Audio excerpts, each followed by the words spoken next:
Hello, everybody, and welcome back to the show with no name. You all know who I am. There's my co host. Introduce yourself. Hello, everybody. I go by a different name this time. I'm Tyler Mills. Yeah, we're all his children now. He's wearing a Freddy Krueger glove. Just figured I would, in the spirit of Halloween. Yeah, and I'm wearing my serial killer memorabilia too. Yeah, it's funny because these are actually my glasses. I just like the way they look. Okay, now if you guys were here for our last podcast, yeah, we talked about our favorite horror games. Yeah, when we came up with the idea for this episode, where we are going to be discussing the worst reviews in gaming history. Now, of course, this isn't talking about the worst games in history because we just go on for about an hour about Dr. Jekyll and Mr. Hyde and then talk about the ones we hate the most, personally. Yep. Like for me, it's every Madden game. God, I hate football. I mean, And at for least it's me, not that soccer. would be the new. Yeah, for me, that would be the new Call of Duties. I hate. Yeah, they are basically Fortnite at this point, just without the building. But rather, we're talking about the worst reviews, and not meaning like the lowest scores, but the reviews themselves that were of so poor quality that they went down in gaming history. And of course, yeah, for us, the one setting the standard for perfect reviews goes to the legendary James Rolfe, aka the Angry Video Game Nerd. Mm-hmm. But we, of course, know who sets the standard in the opposite direction. So let's set it off with IGN. And Or I'll let you I go. like to call it You, Eigen. I'll let you go first with this one. Okay. So I'm just gonna look at one of these. I'm just gonna look at this tab right here so that I can try and refresh my memory because there's one in particular that I really did not like to read. Oh, if you want Um, to, if you want, you can screen share and show the actual article itself on stream. I didn't prepare any because my internet's pretty slow today. But if you want to do that, that's perfect. okay. Um, yeah, this one is probably a lesser known game, but it is made by a very, very famous company. The the company in question is Capcom, Ooh, I love Cap. and the game in question is a beat 'em up called God Hand. Oh, that was my first one. Oh, Okay. well. So Okay. it says right Yeah, it says right here, Clover Studio has a knack for creating unique and off-the-wall games, many of which have ties to 2D art and gameplay. I'm just gonna skip some of this because it is way too long to Okay. read. Okay, here, Uh, you find the part where you want to start at where I give an introduction to God Hand. okay. Okay. For those of you who are unfamiliar, God Hand is a borderline cult classic in the beat 'em up genre that widely is considered to be the pinnacle of what the beat 'em up genre can. Yeah, it can be. That being said, it's one of those games where you really don't want people overhearing you play it because the dialogue is very weird. But in a sense, that's part of what makes it so much fun. Kind of like the original Resident Evil games. Oh no, it's funny because it's bad. It's funny because it's incredibly weird, and if someone walks in on you, you might honestly rather say that you're watching something of let's just say material Dan Clancy would be caught with his caught on his phone with. Yeah. Um, it. I have a perfect part right here, actually. Um, Okay. it says here, one of the only interesting aspects of the game is its combat system, largely in part due to the fact that you're able to customize exactly which moves you want in your combo screen. While you only have main... Oh, go ahead. Oh, that is true. And one of the major benefits of God Hand is you get to customize exactly what moves each thing does, and they even tell you what effects they have because every technique has a different move. And as a martial artist, I can personally attest it's fairly accurate to real life with what the basic attacks do in that regard.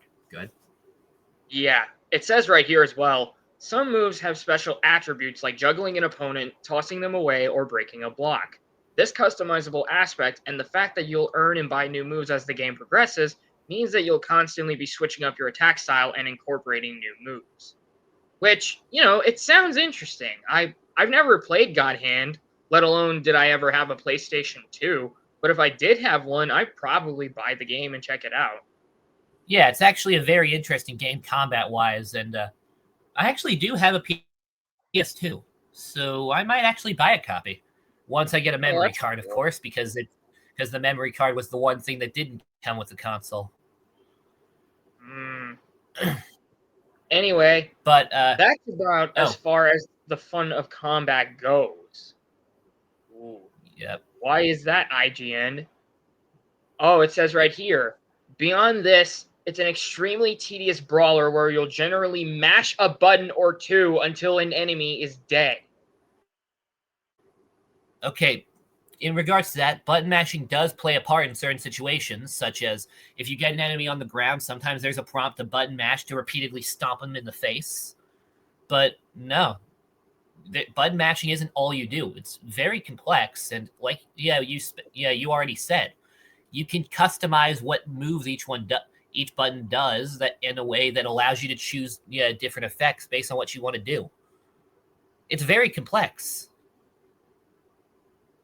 I'd probably say from what I've heard of it, it sounds a little more complex than Devil May Cry. Yeah, I'm still having trouble with the controls in Devil May Cry, so I have to agree there.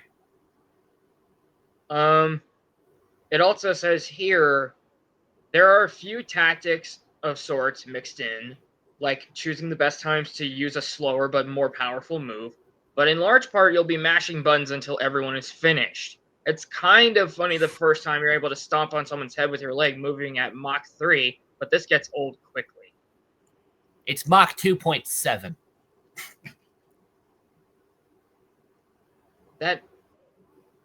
Jeez. That was a joke.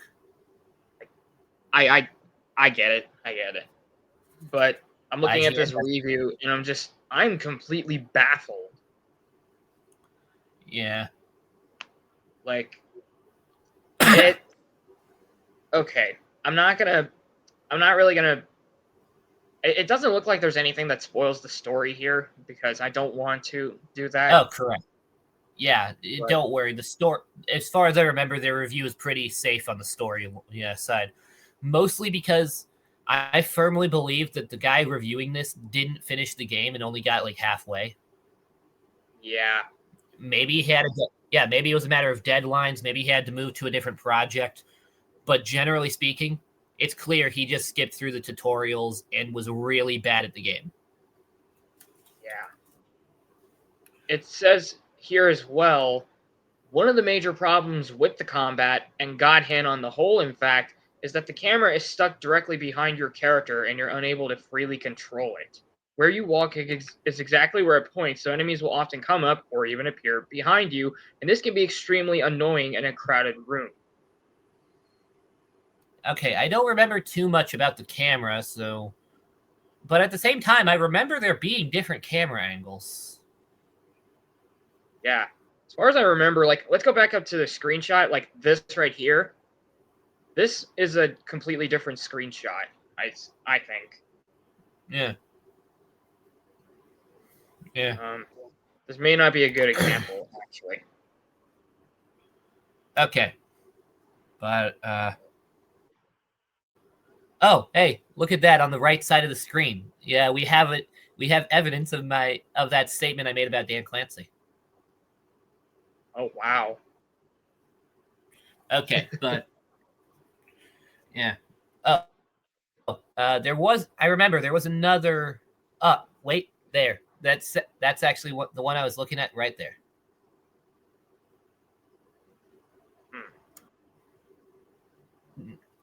Interesting. Yeah, the bottom paragraph there on the screen. That's the one I was referring to. The top one there is just basically just him complaining about enemies spawning crowded. Yeah, things getting crowded, and how you have to kill every enemy in order to progress. When you don't, there's plenty of cases where you can just run past them. Yeah. Then there's this right here. There's an extremely curious health system at work as well. To regain life, you need to pick up fruits from inside boxes or more commonly left behind by downed enemies, which I find common in beat 'em up games like this. This part is fine, though your health doesn't refill between levels. This means that if you were near death at the end of the last stage, your only hope is to kill a few guys at the beginning of the next stage and hope they drop some grub. Generally, the best course of action here is to simply let yourself be killed and choose to continue with the full life bar. Doesn't really make any sense that your health isn't refilled since you're very likely to die a minute later anyway, and then restart with no penalty. And of course, you have to wait through a load screen when you continue. Okay, that's probably the only real good criticism we've seen so far. Generally, when you go to a new level, yeah, it is customary for you to be able to just have your health reset at the beginning. Yeah, so I can see the criticism there. Oh my IGN. Oh, is this the one where he complains about the enemies being generic? Yes. Enemy design is extremely generic with demons and such that reek of early 90s arcade brawlers. While some of them have varying combat skills like being able to quickly hop up when thrown to the ground or an affinity for dodging, you generally just run at them, punch away until they're about to attack, and then flip away in cowardice. Rinse and repeat. In cowardice? I wouldn't say it's in cowardice. I'd say it's more in defense. In self-preservation. Yes. Then there's this right here. The most annoying aspect about this is that you'll often have to fight demon spirits that arise from fallen enemies.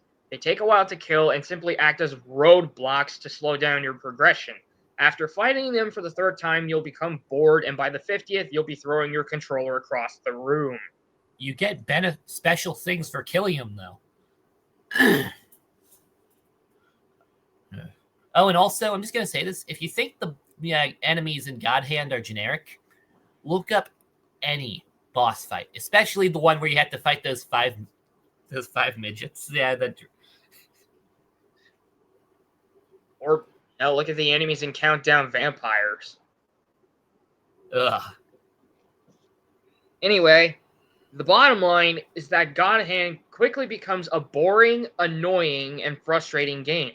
Why should you be forced to try and complete a level with no starting health when you have no hope of survival and will just need to reload a minute later? What's fun in fighting the same annoying demon creatures over and over again when the fight was old the second time you tried it? Why, oh why, did Clover Studio put so much money into such a risky joke, and why did no one see that the joke didn't have a real punchline at any point in the development? Here's a better joke for free. What's green and has wheels? Grass. I lied about the wheels. And then, of course, it's going to show us the shitty score here. And it gave a 3 out of 10. Okay, and now for the big reveal of the worst part about this. This review is often cited as the reason why God Hand did so poorly and even leading to the closing of Clover Studios. Because they put so much money into this. Yeah, because they put a lot of money into this project because it was a risky venture, but they had a lot of faith in it because of all of the unique mechanics and innovative things they gave to this game. They thought, okay, this game has a lot of potential. Yeah, and if we put a lot into this, it'll be a big success. And in the end, we'll get not only more money, but we'll be able to make more games like this. But people didn't buy it because of this review. And because Clover Studios put so much money into this project, it means that they eventually had to close. And God Hand. Thanks, Chris Roper, for fucking Clover Studio over. But in the end, God Hand is revered as a cult classic. Yeah. Also, as far as I know, God Hand, not Clover Hand, was actually the last game that Shinji Mikami worked on before he departed Capcom. Yeah. Okay. All right. Now, would you mind looking for the next one for for the article for me, since my Wi-Fi is being really slow today? Which one do you have in mind? The Kotaku article on Dark Souls end screen. I almost wanted to do the Kotaku article on Smash Bros. Ultimate having a slur in the name in one of its songs. When it didn't, it's just that the lead singer is Japanese, so she didn't pronounce a word properly, so it sounded like she said the word retarded. Which, quite frankly, if that actually was true, I would buy Smash Ultimate again.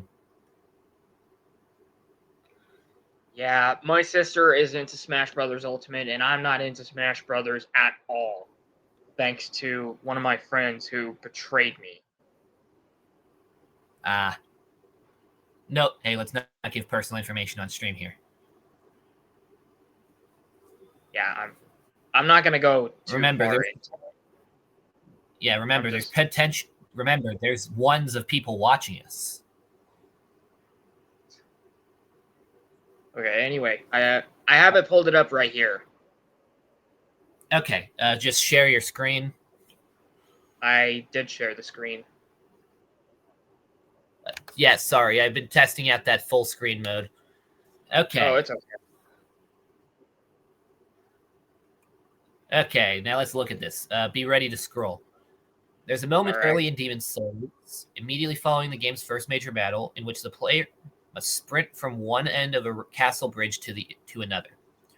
The looming red dragon of Boletarian Palace repeatedly strafes that cobblestone walkway with a fiery blast of breath, an attack that will easily decimate a young, inexperienced player. Sprinting your way past the red dragon simply requires a basic sense of timing combined with the faith that you'll run the flames. There are times during my multiple interactions with that dragon when I could almost feel the flames licking my warrior's heels, inches away from destruction. There's an equivalent moment in Dark Souls, again, after besting one of the first major demons player encounters. This time, however, they're asked to run into the flames, towards pain and suffering, not away from it. It's almost a guarantee that this time they'll be burned alive at the hands of Dark Souls' version of the Red Dragon, a dragon named Hellkite, losing whatever souls they've amassed, making it this far. That's by design, of course. Consider Dark Souls somewhat kind, then, for letting you know what kind of game it is early. Substantially more difficult and demanding than its inspiration, asking the player to risk even more for even greater rewards. Dark Souls players, at least the ones who haven't read my advice for beginners, may learn of this game's increased difficulty earlier than that run-in with the Hellkite, near the game's opening arena, a bonfire in which the kingdom of Lordran's still human refugees gather. They'll face incredibly powerful enemies with the power to kill them instantly. And as we can see, there's a little link right here for advice for any person who's new to Dark Souls. But that's never take advice from Kotaku. Yeah. With little guidance from the game's creators, players may find themselves exploring the depths of the catacombs or the New Londo ruins, where they'll face powerful skeletons and specters that can't be touched with normal weapons. It's an early education of the dangers of this largely unguided open world. Later, they may curse and spit the name of developers from software. Okay, that was a typo from them. It's not from software, it's from software. Yep. Who ask players to sometimes fight and adventure blindly, traversing precarious and invisible walkways where death looms below, and fighting monsters they cannot see amidst a total blackness. There are moments when I curse Dark Souls creators and also asking out loud, are they serious? Are they actually expecting me to do some seemingly impossible feat? Okay, could you check what the name of this article was real quick for me? Yeah, I can do that. It just says Dark Souls the Kotaku review. I meant the Wow. I meant the Kotaku page, Kotaku article on Dark Souls end screen.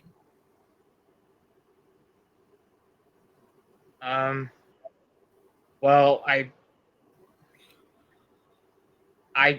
don't know. Even then, this seems like a very generic title. Yeah, Like, but you see, the thing I had prepared for was the thing that I was talking about was Kotaku did an article specifically on Dark Souls' end screen and how they felt it was too aggressive.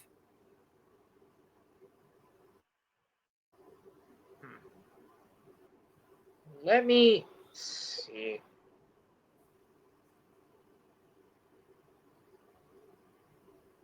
Sorry, I it sorry about doesn't one at home. it doesn't seem like it's on here. Let me actually um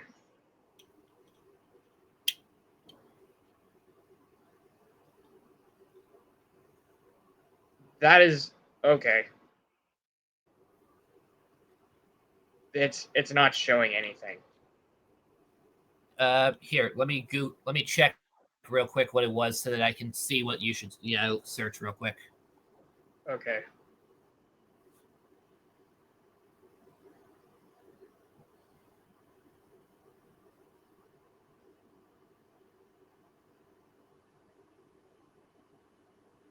Oh, Dark Souls 2 owes me no favors, and I respect that. Or, no, wait, that's not it either. Definitely not.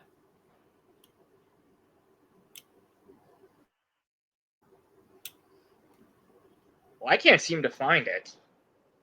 Huh. Oh, wait. I just realized it wasn't Kotaku that did this article. It was The Gamer.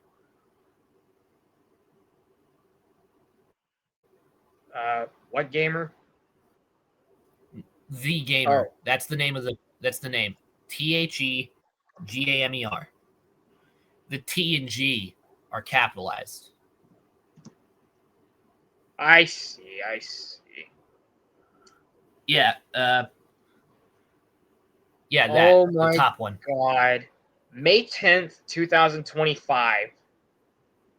I So am this was okay. I around actually like to 5 months apologize. and 10 days ago. I would like click on it. I would like to Okay. apologize to Kotaku. I am very sorry. I thought you guys were the wimps who wrote this article. Okay. All right. Let me put my glasses back on real quick. Sorry, I took them Okay. off when I realized we were reading the wrong article. Has this Okay. happened to you? Slowly making your way through Bloodborne's forbidden woods, carefully rolling to take out that sniper who loves to shoot you. Yeah,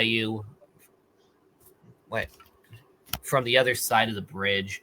Yeah, sliding your saw cleaver through his guts. Then cautiously moving on. Yes, this is all in a video game. Twitch, don't freak out. You softly step out along the forest trail, only to hear a mechanical clank as a spiked log falls loose and swings down from the trees into your hunter. It kills you instantly as you lie there dying, your echoes pulling on the cobblestone. See two words appear on the screen in blood red. You died. In the ever raging debate about whether From Software games are too difficult and or whether they should have an easy mode, a more important question is being overlooked. Namely, should these games hurt my feelings? Oh my good almighty chocolate covered Christ. Why is he chocolate covered? I don't know. Maybe he just Okay. wanted to take a bath in liquid chocolate. All right. You died, and that's okay. I thought about this a lot last year when I played through Silent Hill 2. Sorry about this. I tackled Bloober's Team remake in one of the two ways you're legally required to play it. early enough in the morning that it was still dark outside. The other option, obviously, is late at night, but I love the grind. Yeah. Those bleary-eyed sessions led to me dying more than I probably would have if I was properly caffeinated, which means Silent Hill's 2 You Died screen is burned into my brain. I tried to keep James stocked up on his special juice and dirty needles, but it wasn't always easy to find healing items in the game's hellacious apartments and apocalyptic streets. The puker be puking, the grabber be grabbing, and James has got to run. When you get to a particularly tricky part of any game, you get well acquainted with the game's game over screen. You know it's coming. It is usually accompanied by an ominous sound effect, to really drive home your failure. When you're taking on a From Software boss over and over, you get used to hammering on the X button, trying to push through this acknowledgement of your failure, and getting back to the game as soon as possible to do the whole humiliating ritual all over again. What did we just scroll past? The dog mask. And apparently it says Silent Hill 2 is the most relaxing game I've played this year. How the hell is it relaxing? Every single part that I've played so far has been filled with a sense of dread and paranoia. How the hell is it relaxing? Isn't Silent Hill literally made to torture you psychologically? Yeah, that's what I'm thinking. Yeah. Okay, let's continue with making fun of them. Unfortunately, the truth is that From Software games aren't actually being mean. Well, the Lock Trap is mean, but in a funny way. You can easily imagine, Hideki Miyazaki and the team laughing at each new player who falls for it. Like the Jackass crew during the High Five prank. The game over screen isn't particularly nasty. Saying you died isn't unkind per se, it's just truthful and blunt. Kind of reminds me of playing a tough game with an annoying friend on the couch next to you. You're dying a lot. Yeah, thanks for your input, Anthony.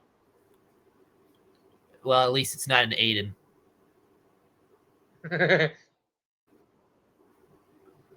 There's no name I hate more than Aiden. Okay. Nobody wants to be confronted with their failures. So when a game mocks us, or even plainly states the facts of our performance, it can be difficult to hear. Okay, so before we move on, I just want to point out this picture right here. Yeah, this is a straight up insult to you. Well, yeah, but it's Wolfenstein, so we're okay with it.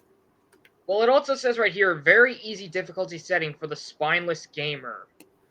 I can respect that they're they're even using the difficulty screen to stay within the vibe of the game. Well, even it's then, I don't. It's their way really... of trying.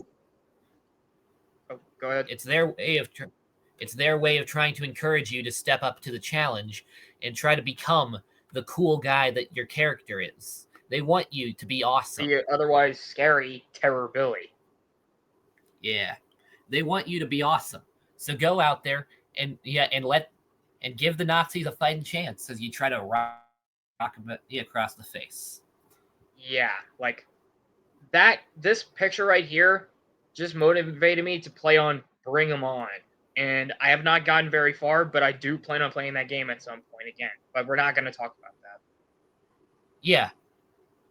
Maybe in the next episode we'll talk about the validity of playing on easy mode. But okay. Games have actually been mean for decades, and realistically we're probably at an all-time high for niceness. The original Wolfenstein games famously showed B.J. Blazkowicz sucking a baby binky in a baby bonnet if you set the game to easy mode, which was called Can I Play, Daddy? That trend continued through the most recent entry, Wolfenstein 2, The New Colossus. But that mocking attitude is an outlier in the modern gaming landscape, and frankly, kind of at odds with the tone of the newer games. There's no real shame in knocking a game down to easy in 2024, except for the shame you bring to the experience. The thing is, games being nice doesn't actually ease the frustration. When you lose a ton of progress in getting over it with Foddy, it doesn't help that Foddy, in voiceover, repeats the quote about success requiring repeated failure in ducklet tones. Yeah, even Markiplier found himself getting very frustrated at that. Oh, I remember the point where he accidentally rides the snake. Oh, no. Okay. Sincerely, I found myself annoyed whenever I died in this week's Revenge of the Savage Planet. But not because the game wasn't nice. No, it was because each death sent me back to my home base and starting world. Even if I died on a completely different planet.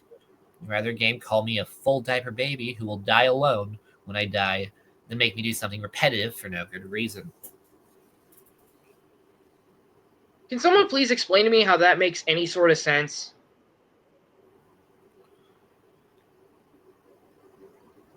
Do you mean the insult or the getting sent back to the home planet?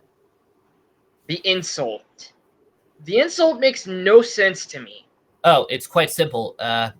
This is a journalist who's probably never actually been insulted to their face, and therefore thinks the slightest thing, like that is the gravest insult possible.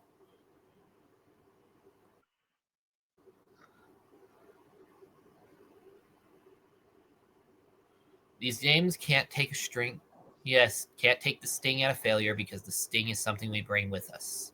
The terror of gaming culture's discussions around difficulty and getting good can increase or decrease the amount of shame we feel when we're bad at a game. Sure, but failure only hurts if you let it. Still, I wouldn't mind if a game had started calling me handsome and smart, with the Dark Souls game over screen saying, "You have not yet won, you special boy, but you will soon, surely." Really be so much to ask?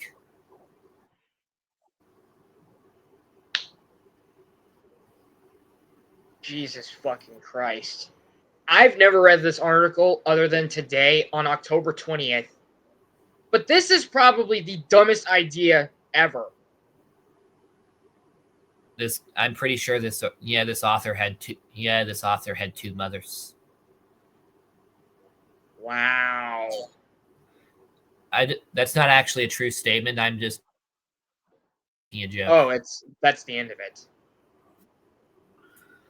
I know, but dear God, that might be one of the worst endings to an article ever. Honestly, like, oh, I feel myself slowly turning into the Hulk over this. Yeah. You know what that reminds me of? Like, good. Why don't you tell everyone about the What? best end screen in video game history? Oh yeah, from the NES Friday the 13th from Laughing Joking Numbnuts.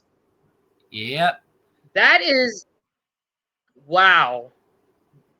This guy thinks games have been mean. Well, you should look at the game for the NES because it literally states you and your friends are dead. Game over.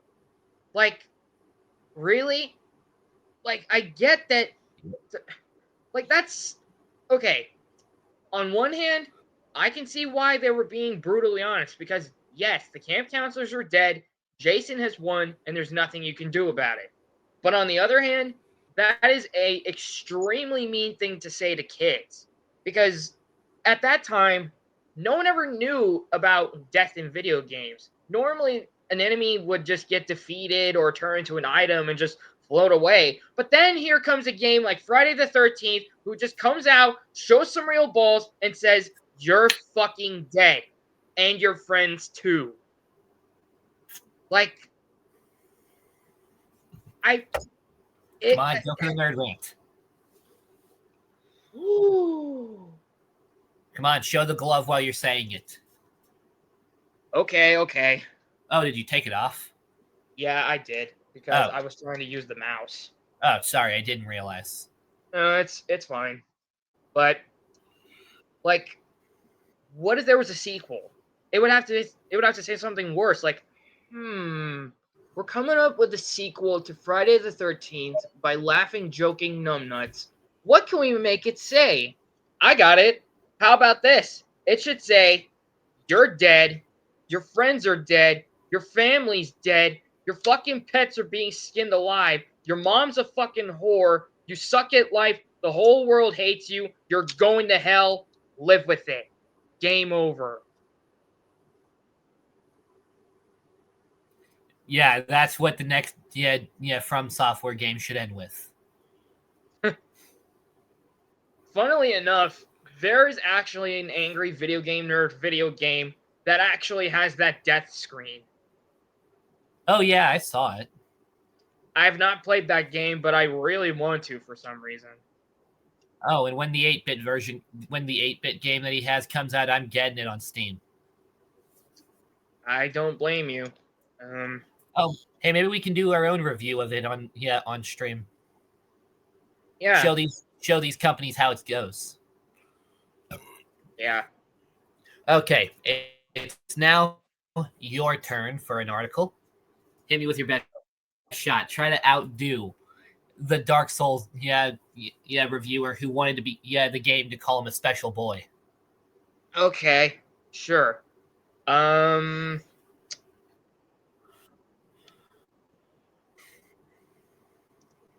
Oh, wait 1 second. Let me reset your camera on my end here. You're talking a lag. Oh, okay. Okay, there. That should fix it. There, reset it. Yeah. Huh? Did you just have a stroke? Oh my.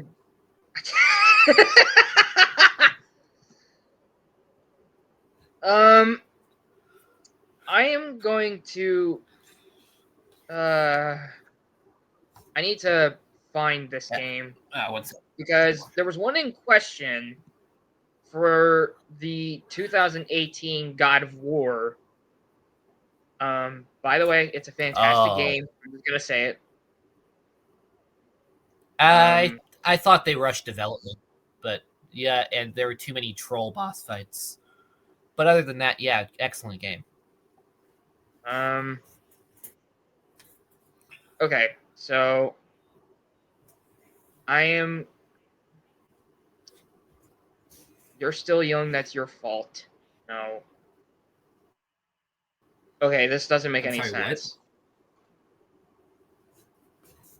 You're young. You're still young. It's your fault. That's one of the headlines of one of the paragraphs. Why?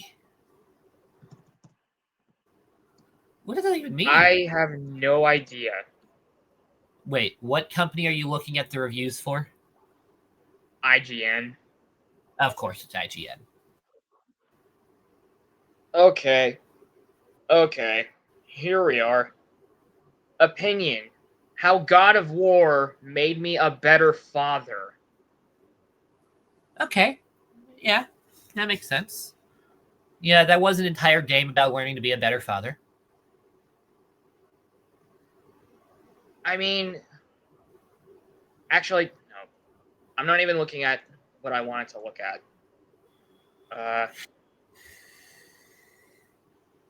Let's see. Articles criticizing journalism. That's not going to do much.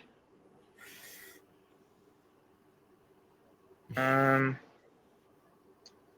if this is taking a long time for all you people out there. It's just... Yeah, all you person out there. Okay.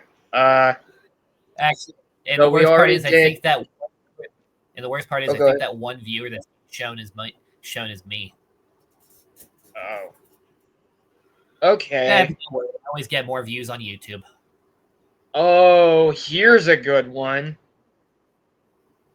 There's one for Alien Isolation.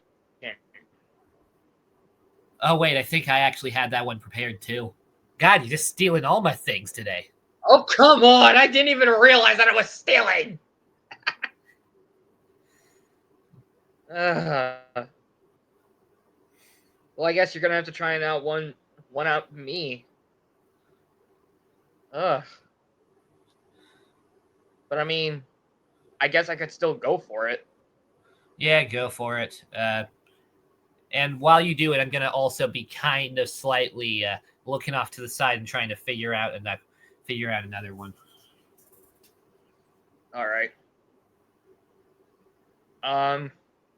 Oh wait, why don't I just pull So up the Netflix Devil May Cry anime?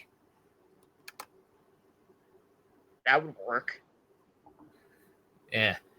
So it says right here, thanks to a slick opening that includes nostalgic narration and busted tracking on the VCR visual effects, the first 5 minutes of Alien Isolation are far and away better than any piece of last year's dreadfully disappointing Aliens Colonial Marines. Which I would probably agree with. Aliens Colonial Marines is probably the second worst video game I have ever played.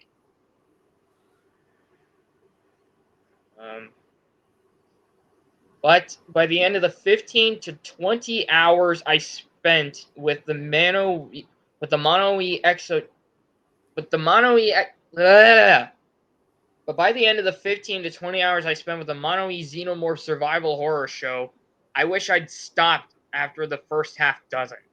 That's not to say Isolation is anywhere near as bad as Colonial Marines, but its crime is equally egregious. It is a great idea that, in practice, not only wears out its welcome, but drags on so long that it almost completely erases any trace of the fun I once had, which is a whole different form of horror than I was expecting. I can't really say much because I've never really finished Alien Isolation. I didn't even get to the Xenomorph parts. Really? I Nope. mean, it does have a bit of a slow start. Yeah, I can understand that. Yeah, that's what kind of kept me away from it.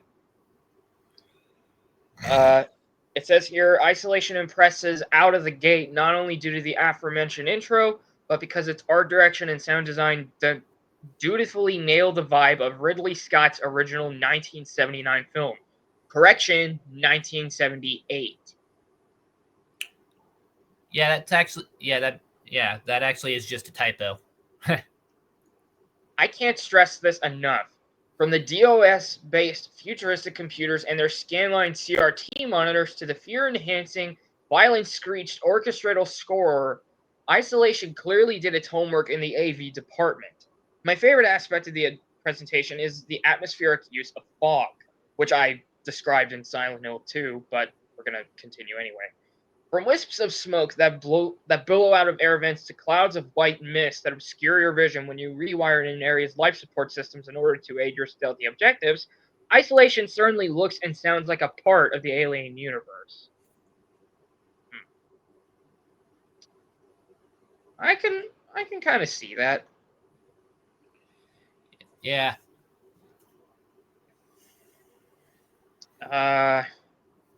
Considering this is a survival horror game, it takes a bit longer than I expected for the alien to show up and cause trouble. I wrote off not feeling threatened for the first hour, though, because it seemed only fair to give Isolation time to lay a foundation and establish its setting, tone, premise, and characters. Amanda is likable with a clearly defined tough-as-nails personality befitting of her mother, Sigourney Weaver's Ellen Ripley. Okay. Also, I would like to say this. It does kind of emulate the movie in that way. I mean, it takes a while for the alien to actually show up.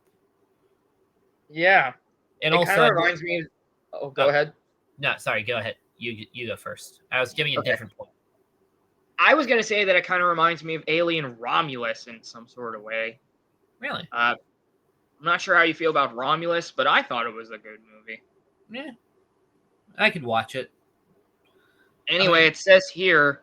Oh, wait. I was going to give a second point. Ellen Ripley wasn't tough as nails until the sequel. Remember that. Yeah.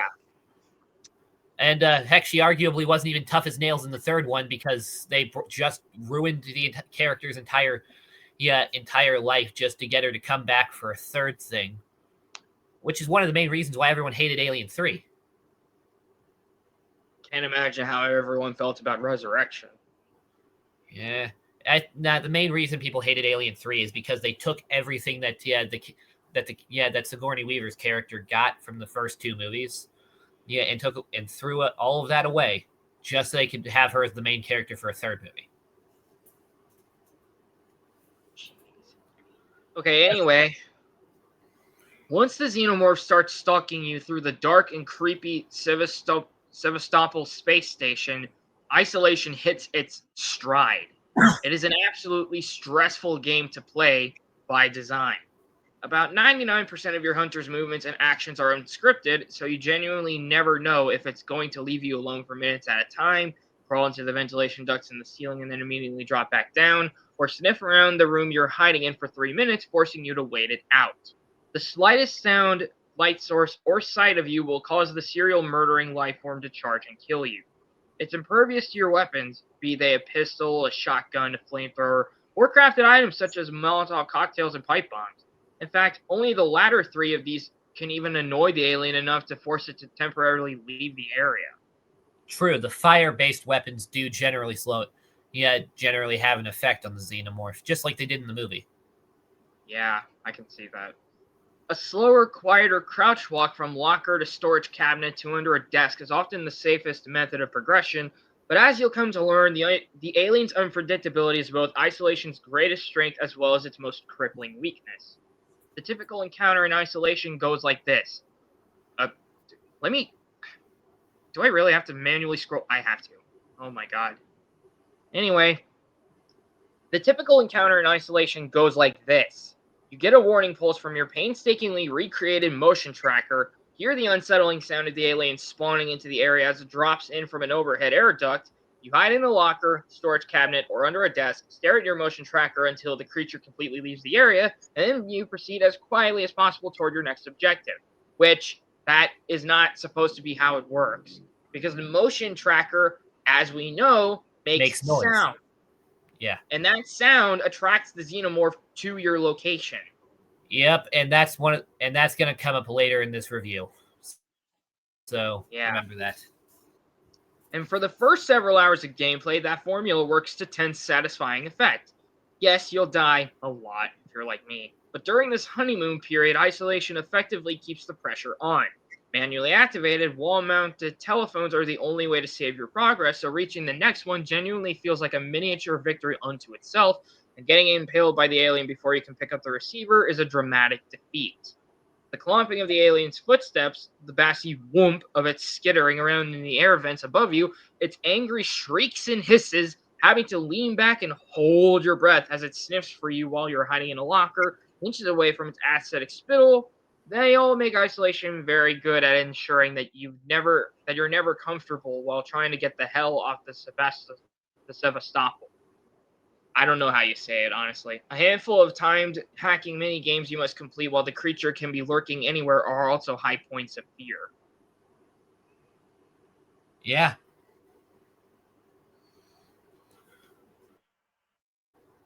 Okay, here's where things really start to pick up on the shit scale. Unfortunately, the campaign mirrors the Sevastopol itself. The longer it drags on, the more it falls apart as it begins to tumble out of orbit and towards a gas giant. Wow, what a way to spoil it for us. Not really. That's just kind of how I see it. I know, but at the same time, it's not well. At the same time, though, even based on what he's saying, it wouldn't even really qualify as a good analogy because he's saying it's boring. That would be very exciting. Ripley's nightmare became my own as Isolation moved its goalposts back so many damn times that it was almost comical. First is an oddly extended alien-free stretch midway through that pits you against aggro androids instead of organic terrors. Mercifully, the bots can be killed, but not without well-placed headshots from firearms that are cumbersome to reload. Well, of course, they're a shotgun and a revolver and a flamethrower. What do you expect? Mercifully... And also remember, it's not like the people on the ship were trained soldiers. Weren't they mostly scientists? Yeah, like researchers and all that crap. So it makes sense that they wouldn't be good with guns. I mean, it's relatively easy to shoot a gun once you get used to understanding how the sight works and how to handle the recoil. Yeah, but the reloading is always going to be tedious until you train. Right. My personal favorite method for handguns being just press the button to drop the clip. Don't even try to pick it up, and just and just like this. It's fast and it's the method my dad taught me.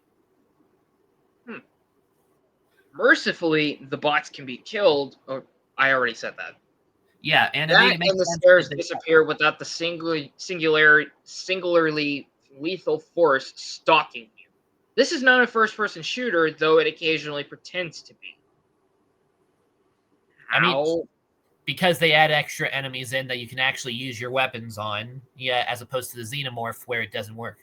Because at that point, what if the only enemy in the game was immune to all weapons except for fire-based weapons, why would you have the other weapons? And so they decide to mix up the playstyle by giving you a thing with the androids so that you can, so you have not only more of an experience, but also so it switches up the playstyle a little bit, so it's not just constant stealth. Oh. But I don't understand why this person says it's pretending to be a first-person shooter. Because you shoot the androids when they in the storyline, so I guess any game where you shoot at things from a first-person point must be a first-person shooter. And not just a first-person game that has guns that you can shoot. I see. Worse, I strongly believe that Isolation was ending on at least 2 separate occasions, with the second of those times even seeing the resolution of Ripley's original motivation, to get some sort of lead or closure on her missing mother. It turned out I wasn't even close. I had another few hours to go, but now without any real reason behind it. Your objective is a final sounding escape the station for a good 8 hours or so, but with so many errands to do along the way, not to mention the incessant and irritating backtracking across the entire ship, Isolation falls into a pit of frustrating repetition from which it cannot escape.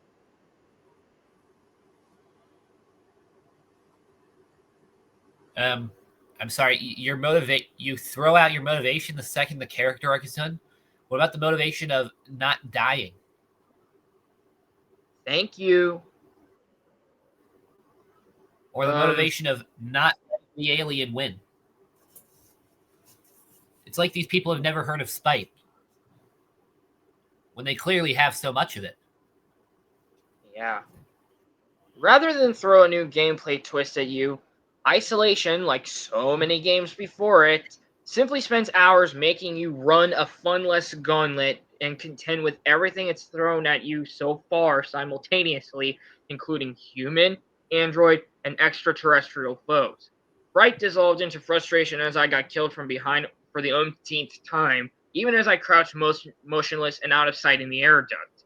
The survival horror joy in the campaign's early hours is completely and permanently erased.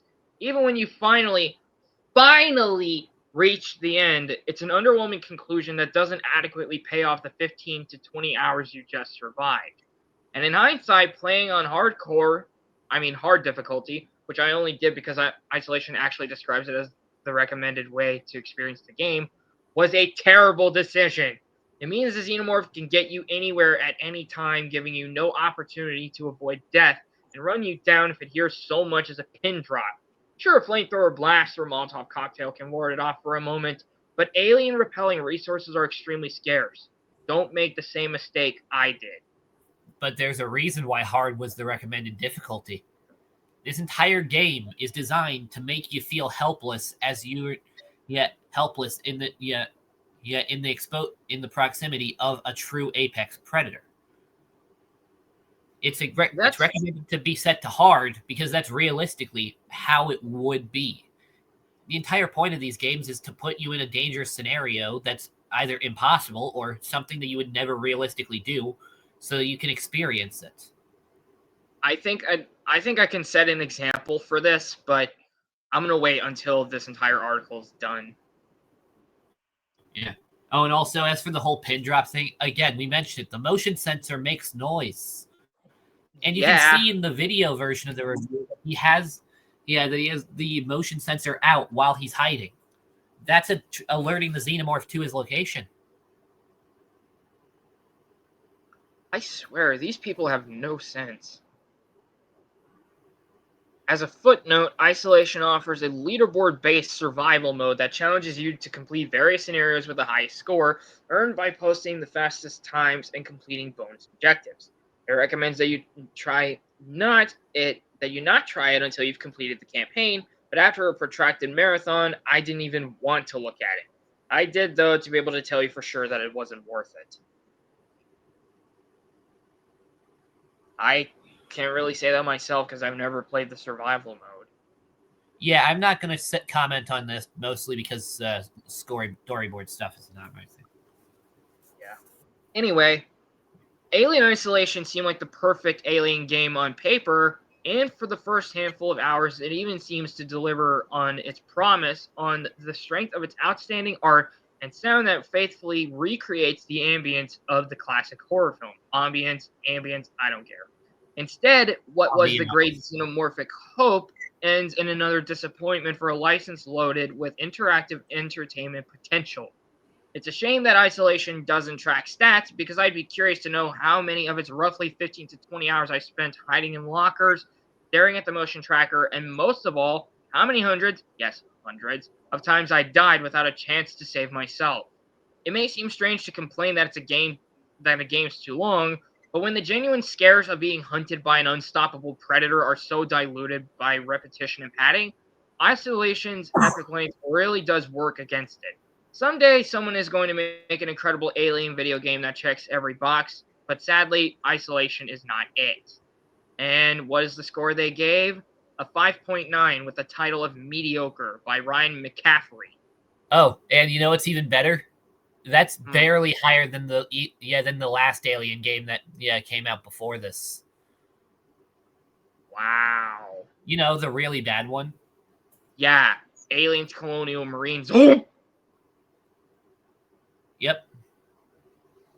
Sorry, I almost just vomited trying to say it. Yeah. Okay, but genuinely, this review was bad, but the worst part is, I think it was GameSpot that did a review of this as well, which was even worse. Well, then let's check out GameSpot too. We're gonna. Okay, I'll allow this, but I do want to still have my turn after this. Well, I'm just gonna look at it quickly. Okay. I'm trying to look at the worst part of this review.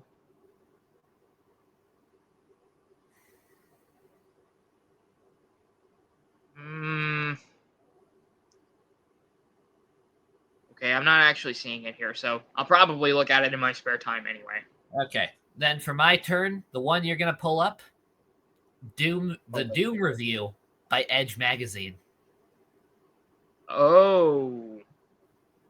Yeah. I mean, you might not even be able to find it anymore because I think they might have taken it down and retracted their statement. But it's probably still somewhere on the internet. Oh, I see. Edge Magazine review of the original Doom. Yes. I see. Oh. Yeah. I see. It's not here anymore.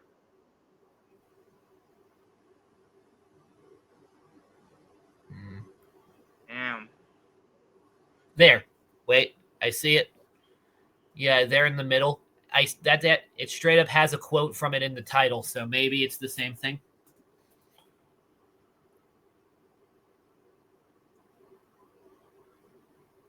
Talk to the monsters. Yes.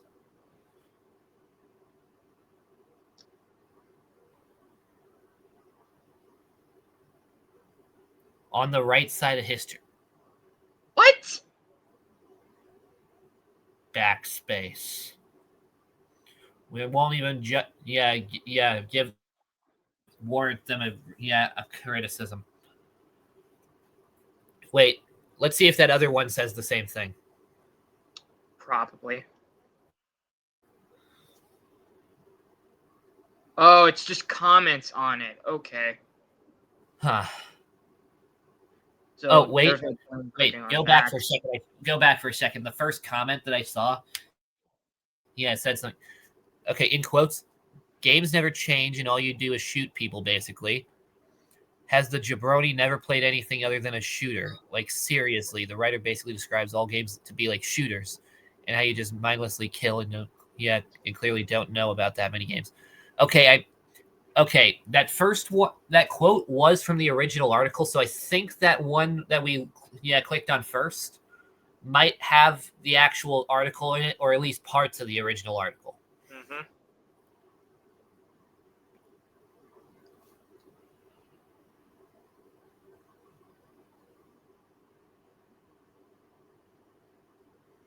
Shut up about the cookies. I'm not baking any. Okay. If only you could talk to these creatures, then perhaps you could try and make friends with them, form alliances. Now that would be interesting. Yeah. That was the closing line of the original Edge magazine article. Oh my god.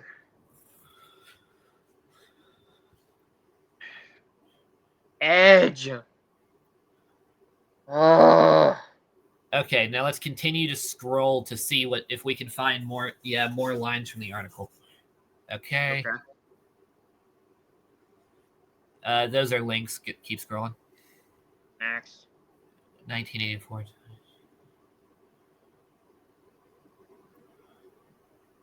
Okay, scroll.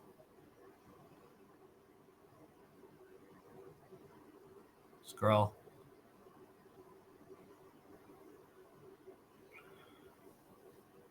Scroll. Cacodemons, some of the creepiest looking enemies. Yeah. Games are... here. Back. Okay, games are struggling to change because above merely voting with their wallets, the audience for games is dedicated to keeping things the same. Similarly, we mock Edge's review because it was speculative. Like the residents of Salem, we denegate and label as outcast whatever does not fit. Whatever doesn't adhere to long-standing and outmoded ideas of what video games ought to be. Of course, we have a... here, let me readjust my position real quick so I can see this better. Sorry. Of course, we have a burgeoning crop of experimental independent games. We have drawn a fence around that area of the industry and decided it's a fair, if rarely profitable place to try new things. But big budget, gaming? What if big budget movies and TV have demonstrated anything? Has every ability and right to be as challenging as the independent scene. Remains helplessly shackled by expected standards. Standards of technical proficiency, standards of size and content, standards of sexuality, gender, and race representation. It's not as overt as hurling abuse via Twitter, but mocking that Edge review is the attitudes of mockery, Betkins. Okay, that's not a word. Subtly keeps big gaming going in circles. Okay, before we continue, check what year this review came out in. Because... this article came May 13th, 2016. Oh, the last year. The review came in 1994, right around the time Doom 2 came out. Oh, yeah, definitely. Yeah, that. But I meant this one because specifically... 1 second. Readjusting my camera. This mofo don't have any ears. What I meant to say was specifically... what they're saying about games... When was the last time a game studio actually paid attention to what the fans wanted? I think 2016 was the last time. With the exception of the new Doom game, of course. People liked that. I think it Well, feels a little bit also too much like that. Dying Light the Beast. Yeah, but yeah, genuinely, major game studios these days are doing everything but making what the fans want. Yeah.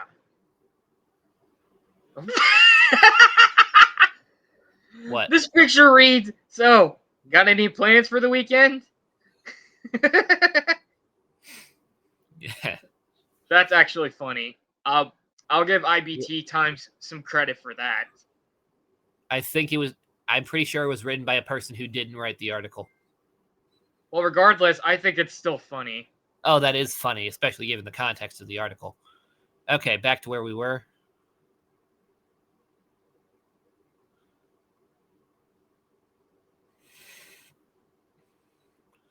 The new Doom has guns, blood, lots of nicely designed action, and I'm looking forward to playing it. But 22 years later, with first-person shooters particularly emblematic of gaming's stagnancy, I have to wonder, what would it be like if you could talk to the creatures?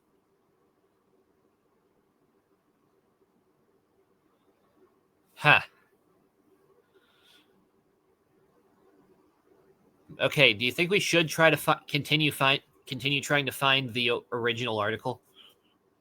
No, oh my god, I am getting so pissed off just thinking about it. Okay, let me try to remember what the major criticisms he had of the game were.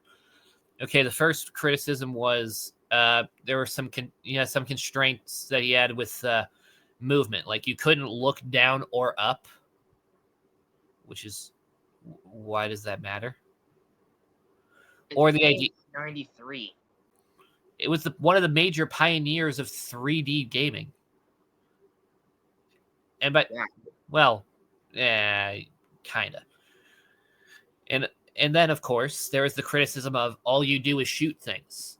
First off, it's a first-person shooter. Then, yeah,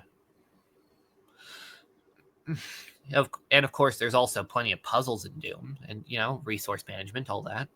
Mm-hmm. And then there was major criticism of you can't talk to any of the NPCs, which makes sense since most of them are trying to eat your face.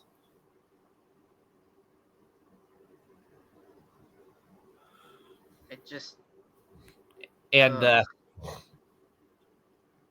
then it was okay. What was it again? Of course, we end with the now infamous line of "If only you could talk to the creatures." And then, I do remember. Yeah, it was a game review that started by praising Doom, but then saying that they're not going to just be pandering to the popularity of the game, which was a poor sign because it was a well-made game that people liked because it was a well-made game. And as one final point, I would like to say, remember how I think it was it Grand Theft Auto 2 or 3 that was praised as a pioneer of freedom in video games where you could more or less go and do whatever you want. That was definitely Grand Theft Auto 3. Yeah, they criticized Grand Theft Auto 3 of not giving you enough freedom. What? Yeah. What do they expect you to do? Just swim around in the water? Oh wait, you can't because for some reason Claude can't swim. In all fairness, plenty of people can't swim, and of course, if you live in the inner city, there isn't much initiative to learn how to swim.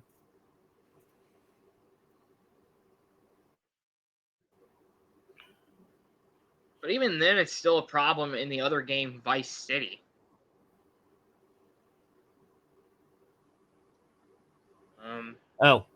Also, here's a fun fact.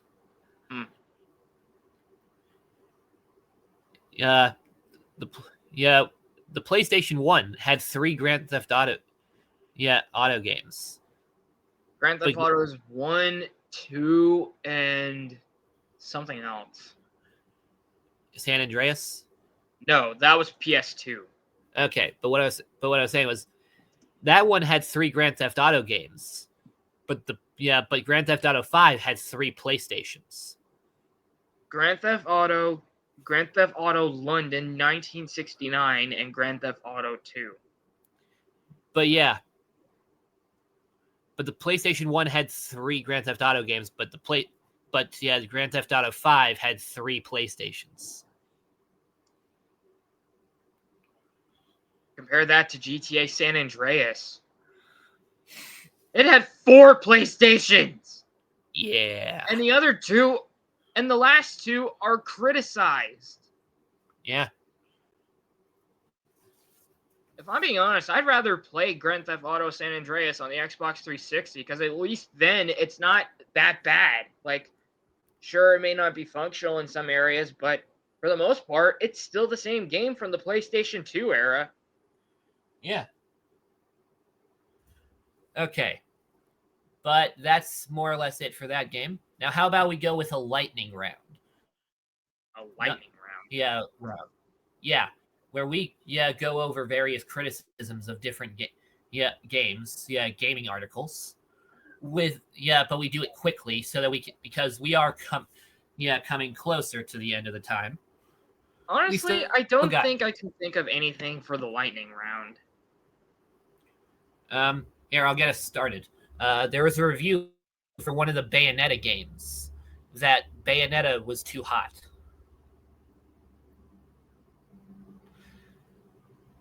That they made her design, to, let's say, aesthetically pleasing.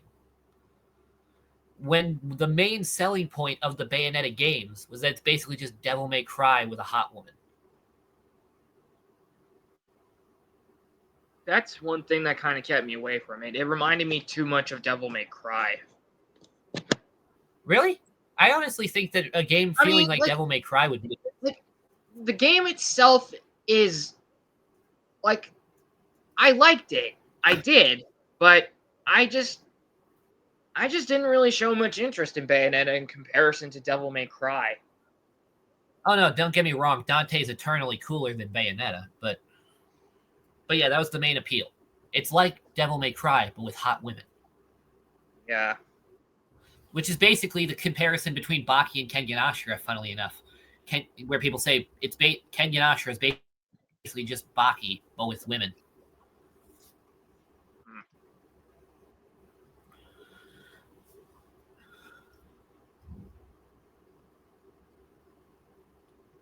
Okay, okay, I remember there being a really bad review for a SpongeBob game. Here, let me actually, check my notes and see which game it was. I'm sorry, did that one literally say it's time to start trusting video game reviewers?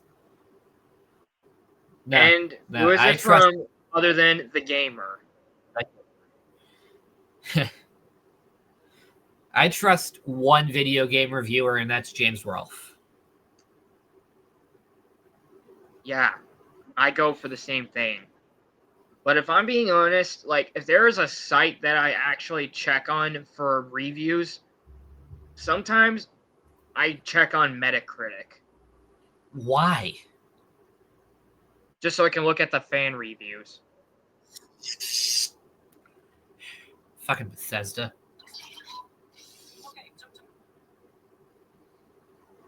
Okay, what were my notes?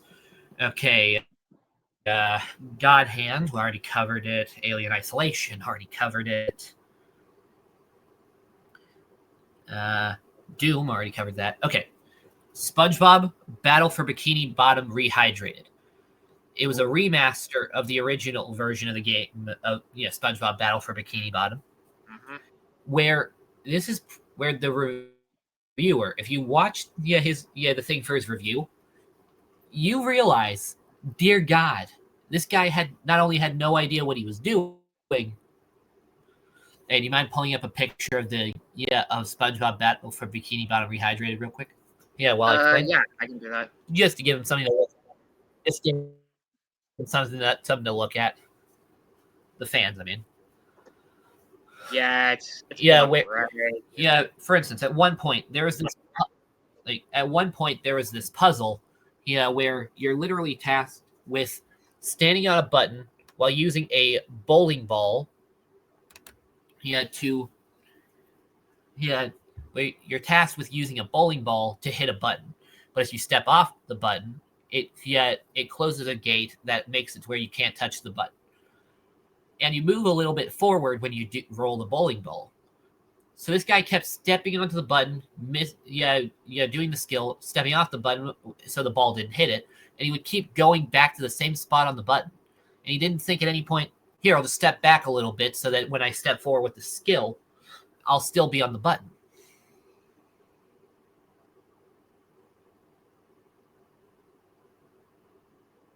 This is even worse than that cup. Go ahead. What was he thinking? He wasn't. But yeah, it's even worse than that one Cuphead reviewer who couldn't make it past the tutorial and then handed it over. Don't even get me started on that. And then handed it over to his 5-year-old son, who, despite being really distracted with the shooting mechanic, did the part that he was stuck on and almost made it through the tutorial easily. Which is even more impressive when you remember 5-year-olds can't read. Jeez, that's pretty bad. Oh, and also there was a pigeon that did the Cuphead tutorial. Yeah, as well. What? Yeah. Google it.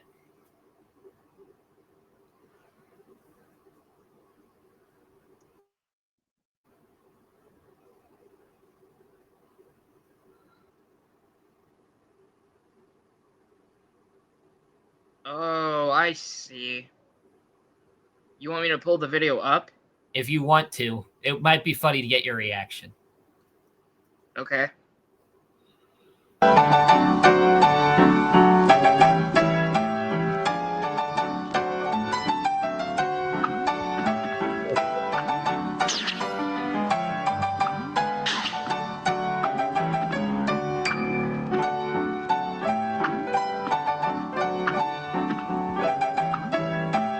How were they able to do this?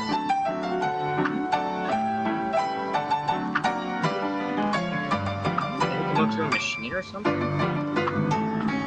Yeah.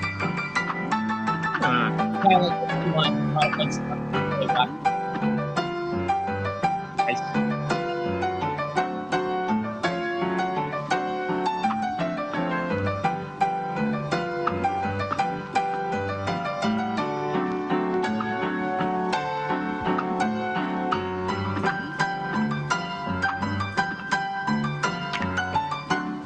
Oh, hold on. I gotta take this. Okay, go ahead.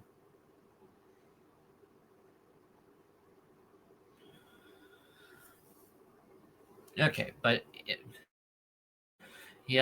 generally speaking, what the point of this demonstration is that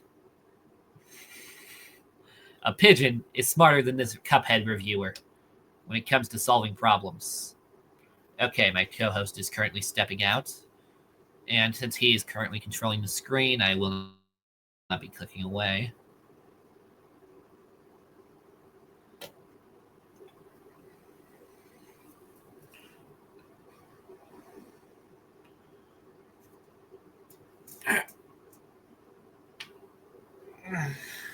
All right. Now, just like the first time this happened, let's think. Let's use my usual method of stalling for time whenever he has to go away. Time to talk about, movies I saw recently. Now, the most recent movie that I saw in theaters was I went to the opening day of Demon Slayer Infinity Castle, which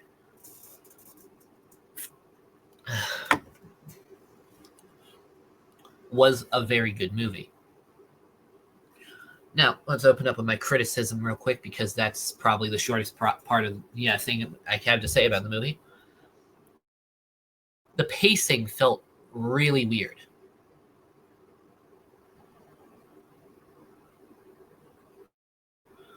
It more or less kind of felt like they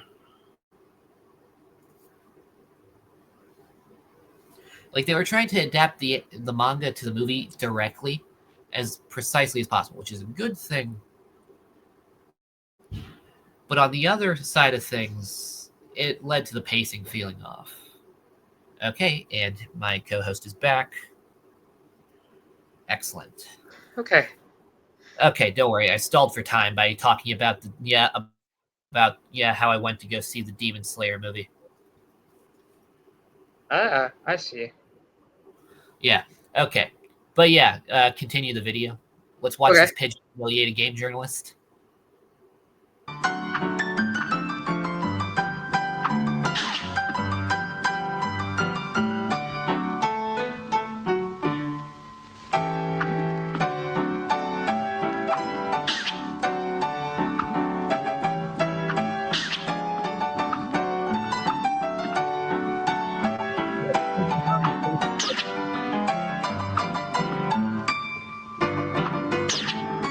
Wow.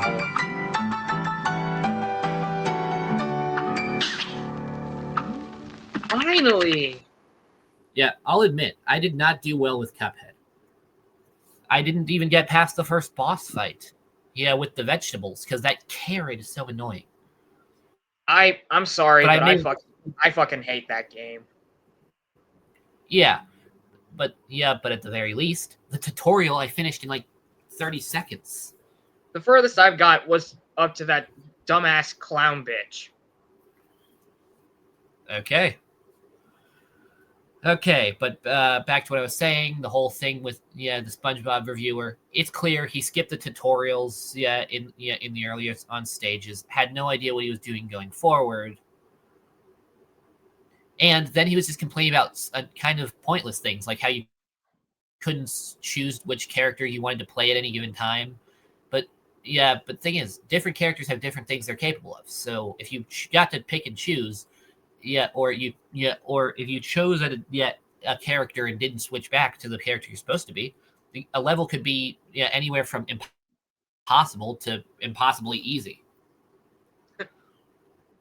And of course, there was a complaint about not being able to dodge, even though it's a 3D platformer predominantly. So you're not going to be doing too much precise dodging. I see it as more like a 3D puzzle platformer. Yeah, exactly. Okay. But yeah, okay. And as we said earlier, for our last thing for this, pull up the live action Legend of Zelda trailer so we can react to it.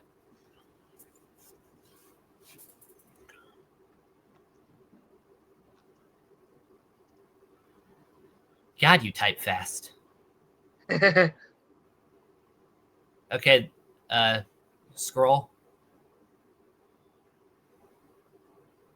Scroll. I'm just gonna keep scrolling until I actually hold up. What if I just search up 2025? Yeah, I mean the movie's gonna be coming out. Okay, there we go. Yeah. Oh, this is a fake trailer.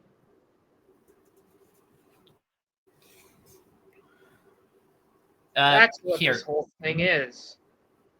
Here, let me try sending you the link. See if we can work with that. Okay.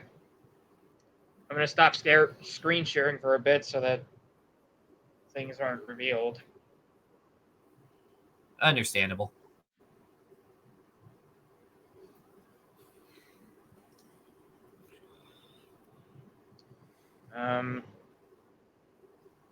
But I do see the whole point with the pigeon and the Cuphead thing.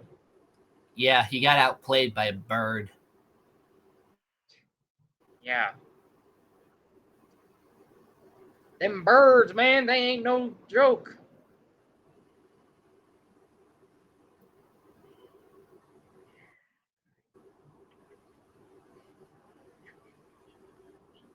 Okay, here it is. Sending it now. All right. Okay. I guess I have to restart the website again.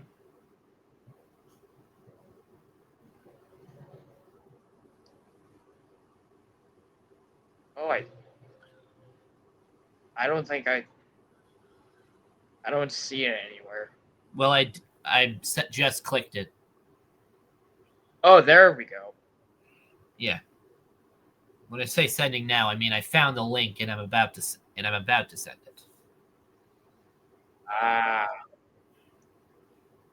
Yeah. Okay, so I'm gonna turn the screen share on again, and Yep. we'll get a good look at it together. I'm gonna turn it up a little bit. Okay, here we go. Oh, full screen it. Okay.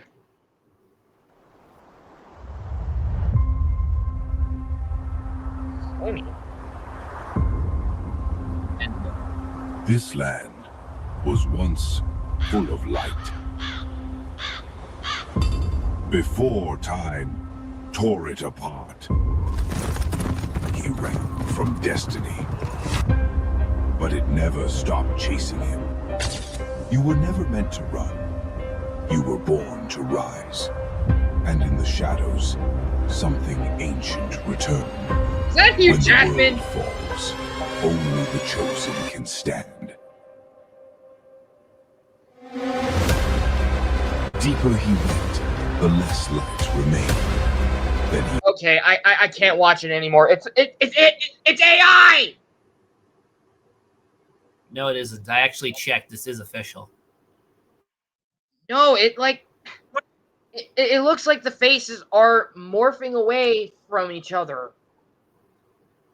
No, that's just really bad editing. the voice, and remember who he was. The battle for the kingdom begins now.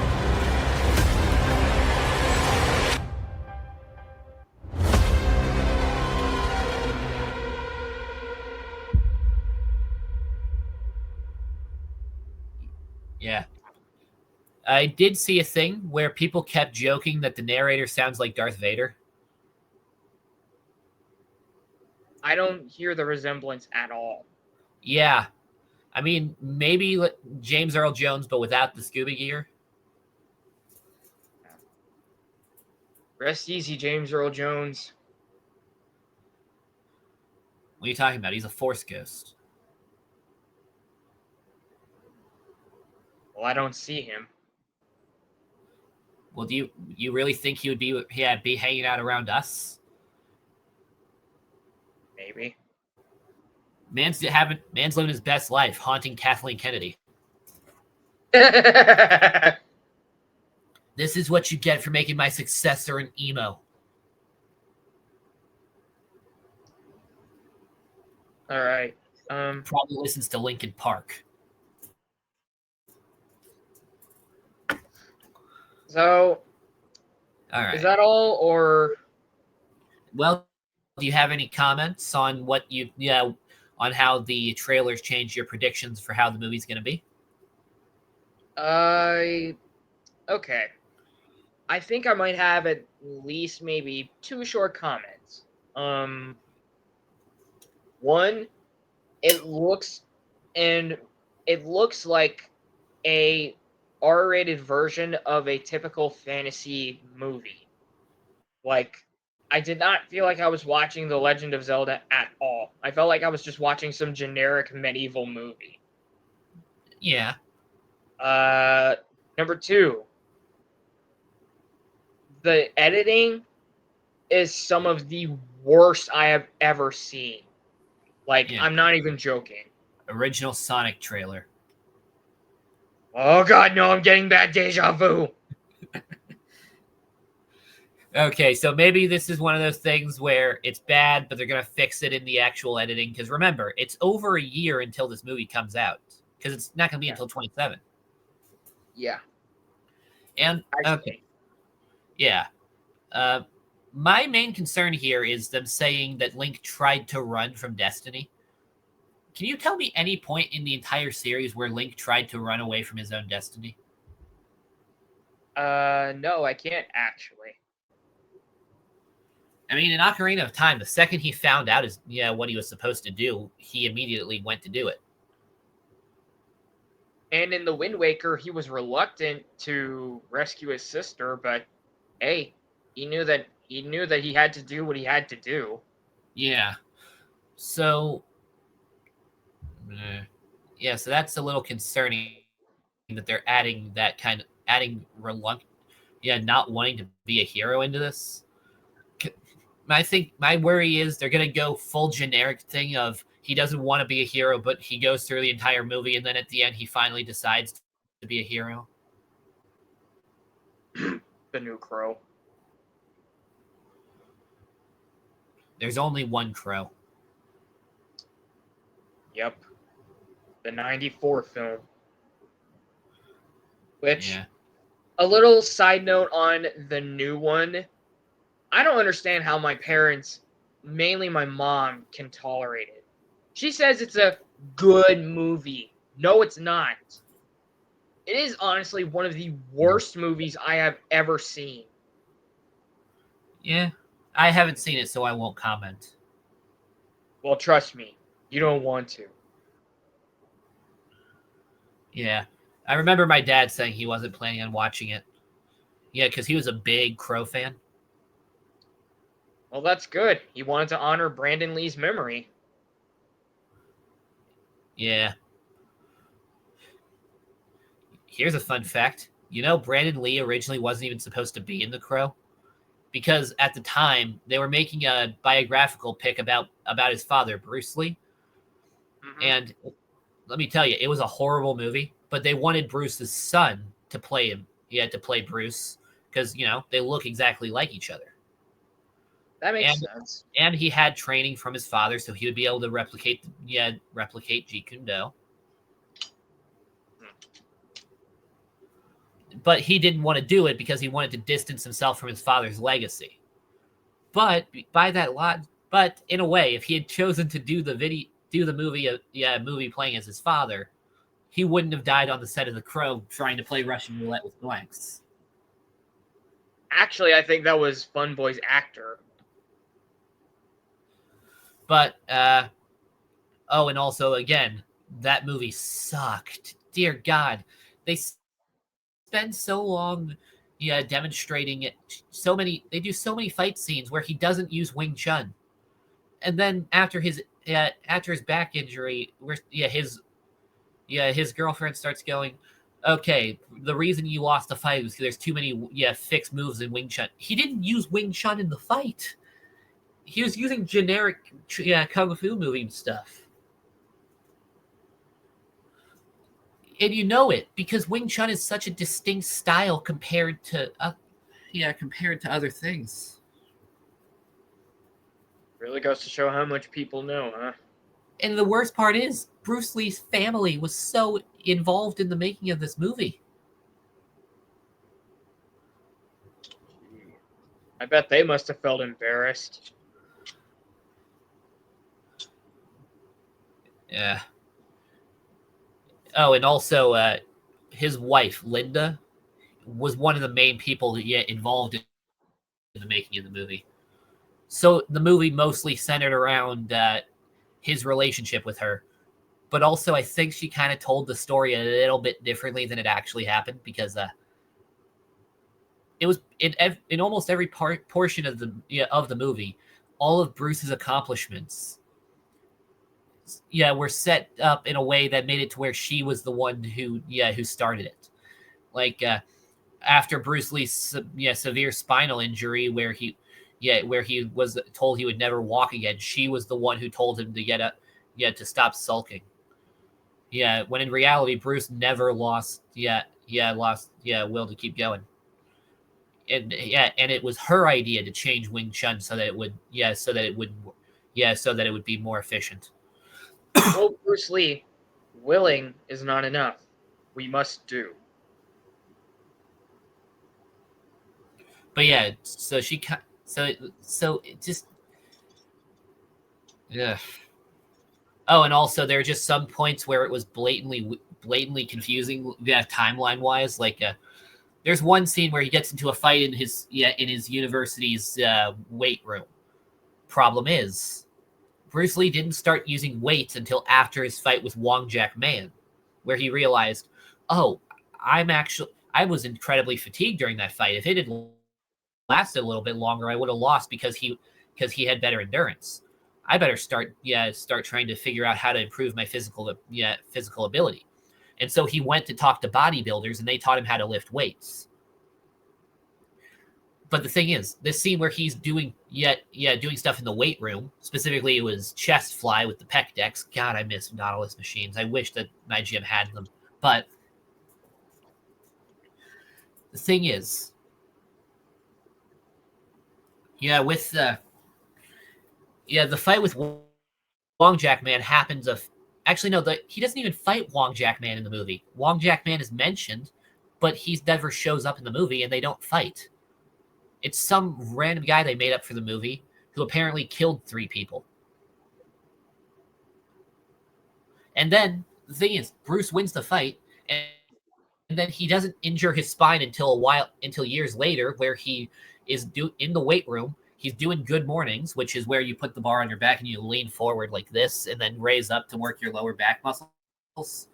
He's doing that, but he puts too much weight on the bar and it breaks his spine.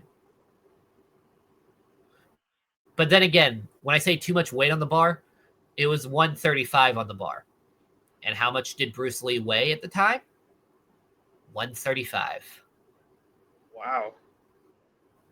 Yeah, but in this one, apparently, he wins the fight, but then the guy gets mad and hits him with a flying sidekick in the back, breaking his spine that way. Oh my god, that is such an insult. And not even just an insult. It's so dumb.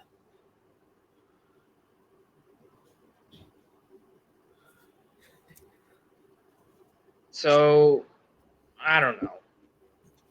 But yeah, I really don't like that movie. And the worst part is, I can't even remember what the name was. I mean, it probably had the word dragon in it, but you know it's bad when Birth of the Dragon, a movie that was made by WWE Studios, is way better at portraying Bruce Lee than your movie that actually involved his family. That's pretty bad. Yeah. But hey, maybe next time we can talk about the martial arts stuff seen throughout various video games and movies. It'd help with it. Because here we got a perspective of a guy with no experience versus a guy who, as of this week, actually hit 10 years of training. That's actually pretty cool. Yeah. And of course, we'll also do your segment that you wanted with games that left you kind of just feeling empty after you finished it. Yeah. Okay. So, also for everyone at home, all you person, we will not be doing one next week due to me going to the Renaissance Festival and my co-host having something that he has to do as well. Unless you want to do it Monday instead? Monday is actually when I have to do what I have to do. Okay. Oh, then Sunday? Or do you just want to do it the next week? Oh, wait, I'll say Sunday, the day that I have. Oh, what? Yeah, I just realized Sunday's the day I'm going to the Renaissance Festival. Oh. Okay, so we'll be doing the next episode of the show with No Name in 2 weeks instead of 1. So, with that being said, thank you all for tuning in to the show with No Name. Do you have any last comments for the viewers? Well, I don't really have any other than just see you in your dreams. All right. Okay. All right. We'll see you all in the next episode. Bye.